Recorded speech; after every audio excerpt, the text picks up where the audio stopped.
Bonjour à toutes et tous. Alors, quatrième volet de nos aventures éducation nationalesque. Aujourd'hui, la convocation chez le proviseur. Monsieur Nangeroni, je vous ai fait convoquer car je reçois à votre sujet des plaintes de parents. Et je dois vous le dire, je suis très inquiet. Pas moi, de quoi s'agit-il? Eh bien, sachez, monsieur Nangeroni, que ces plaintes font allusion à un comportement violent de votre part. J'ai bien dit violent.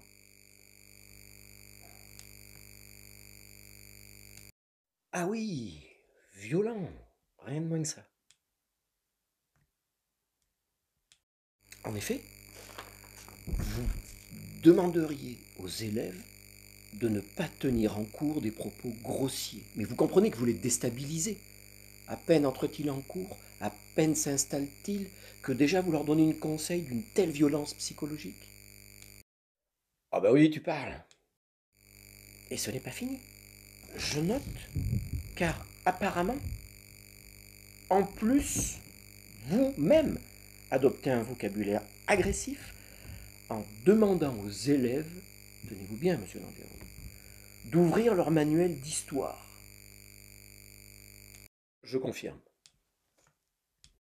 Mais vous rendez-vous compte du stress que vous occasionnez à ces élèves? Vous les déstabilisez en leur donnant comme ça la perspective de travailler. Ceci n'est pas supportable. Ceci n'est pas acceptable. Je compatis en effet. Mais le pire est à suivre. Je note aussi qu'on atteint une sorte de paroxysme dans cette violence à l'égard des élèves, car vous osez leur donner des devoirs à faire. Mais je note la remarque d'un parent. Vous pensez qu'ils ont des jeux vidéo à valider, à essayer? Des jeux dont ils viennent de faire l'acquisition et qui constituent dans leur formation, dans la construction de leur personnalité, une priorité? Ceci n'est pas acceptable. Il faut changer, monsieur Nangeroni. Changer.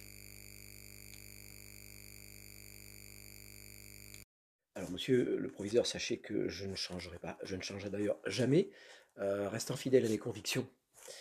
J'ajoute que, comme beaucoup d'autres, je pense, de ma génération, on a reçu une éducation un peu différente des gamins actuels. C'est-à-dire que si on avait le malheur de rentrer chez nous en disant qu'on avait pris un coup de pied aux fesses, potentiellement, on prenait le risque d'en prendre un deuxième direct. Voilà. Faut-il en rire, en pleurer? C'est pas gagné. Mardi 5 mai, 50e jour. 50e.